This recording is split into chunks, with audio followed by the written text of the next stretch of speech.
Je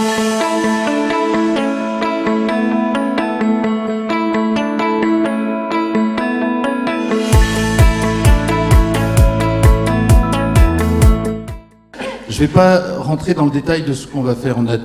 Avec mes amis donc, de Clinipsy, avec Laurent Maurras, on va avoir 3 unités dédiées et se pose la question de qu'est-ce qu'on y fait et comment on les coordonne. Donc, on a vu aujourd'hui des points qu'on a retenus dans qu'est-ce que ça va être une coordination d'unités dédiées. Quelles sont les difficultés? L'entrée en urgence en crise aiguë. Quand on arrive un professionnel de santé est hospitalisé, c'est après avoir traîné, c'est aigu, c'est urgent, il faut répondre tout de suite, on le dit tout de suite. En soins, un professionnel de santé est identifié comme professionnel de santé tant par les autres patients que par les soignants. Donc il y a tout un travail de formation à faire auprès des soignants et la nécessité d'être entre soi, c'est-à-dire entre soignants, pour le soin, ça facilite les choses en termes d'authenticité plutôt que s'inventer une autre profession, c'est quand même un peu désagréable. Il y a 3 types de pathologies qu'on va avoir. Il y a la psychopathologie en général. On peut être soignant, avoir un trouble bipolaire, un trouble psychotique, une dépression sérieuse, enfin toutes sortes de choses. Et puis on a ceux qui ne sont pas malades mais qui sont blessés. C'est-à-dire les syndromes d'épuisement professionnel et les victimes de crises institutionnelles. Et de maltraitance managériale, maltraitance collégiale. Donc ceux-là, ce n'est pas des malades, mais c'est des blessés. Il faut soigner les blessures psychiques. D'une certaine manière, quand on est professionnel de santé, qu'on doit être hospitalisé, qu'on est arrivé au fond du trou, au bout du chalut, il y a une blessure narcissique importante dont il faut prendre compte aussi. Et il y a également un abandon de la santé en général. Et l'originalité des programmes qu'on a proposés, c'est de prendre en compte tous ces aspects somatiques. Autrement dit, on va faire un soin aigu, intensif, spécialisé. Je suis bien d'accord avec les parcours de soins décrits par les docteurs Garnier et Crassard. Il y a toute cette nécessité de reconstruction en utilisant des techniques qui sont des techniques à la fois interpersonnelles, cognitivo-comportementales, groupales en général. J'insiste énormément pour dire qu'il faut que ça soit adapté au traumatisme. Et là, on emprunte des techniques qui ont été inventées par les militaires, français et autres, qui sont d'intervenir à tout moment de la prise en charge aiguë, durée de 3 semaines de traitement, pour faire une abréaction aux besoins de la réactivation traumatique. Ça ne sert à rien de traiter une phobie induite par un trauma uniquement comme une phobie, parce qu'on va réactiver le traumatisme, et il faut traiter la réactivation traumatique au moment où elle se produit. Il faut une éducation thérapeutique adaptée, c'est-à-dire que si on fait une éducation thérapeutique pour des soignants, c'est pas tout à fait la même chose que celle qu'on fait pour quelqu'un qui n'est pas un professionnel de santé. Il faut faire véritablement avec eux une quasi-formation médicale.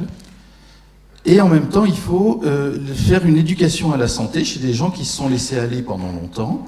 Et donc, il faut une activité somatique, une activité physique adaptée qui participe, on a des tas de raisons de le dire, à la bonne santé en général, y compris mentale.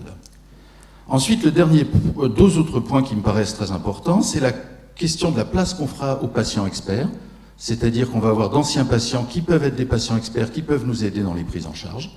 En termes de témoignages, c'est quelque chose de très très important et très utile, d'autant plus que ce sont des soignants à qui on aura, j'espère, restitué leur capacité soignante et qui, à l'issue de cette épreuve, auront aussi acquis quelque chose qu'ils voudront partager. Quand j'en ai parlé à de mes anciens patients que j'ai l'occasion de revoir dans des réunions médicales ou autres, quand je leur en ai parlé, ils sont tous enthousiastes pour y aller. Ensuite, le dernier point dont on a un peu parlé aujourd'hui, qui me paraît fondamental, c'est la protection de notre personnel. C'est-à-dire qu'on va avoir des personnels qui vont être exposés à leurs semblables en souffrance, infirmiers, médecins, et donc exposés à un stress professionnel très important, qu'il faut prendre en compte dès la conception des projets. À la fois des groupes d'analyse de la pratique, une formation continue adaptée, un autosoutien. Donc j'ai inventé un système qui s'appelle la commission des cas difficiles pour aider à l'autosoutien du personnel, c'est-à-dire que tout personnel peut siéger une année dans cette commission, 3 ou 4 membres des cas difficiles auxquels des autres soignants peuvent soumettre un cas de manière fermée. Et ça change régulièrement tous les ans, ce qui fait qu'il y a cette idée d'intersupport dans le personnel. Il faudrait donc mutualiser, c'est un coût, c'est une énergie considérable qu'il faut mutualiser entre plusieurs établissements. Cette mission de la coordination, ça va être donc bien évidemment de coordonner les analyses de la pratique, qu'il peut y avoir dans toutes sortes d'établissements, mais ceux qui font les groupes d'analyse de la pratique, il faut les réunir et travailler avec eux de temps en temps.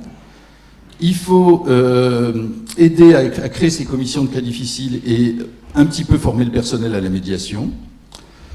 Le recueil des informations, ce que vous nous avez montré, il faut le mutualiser également pour pouvoir faire chaque année ou à peu près un congrès des USPS qui permettent par ces séminaires d'améliorer la formation continue et d'avancer dans notre connaissance du soin aux soignants.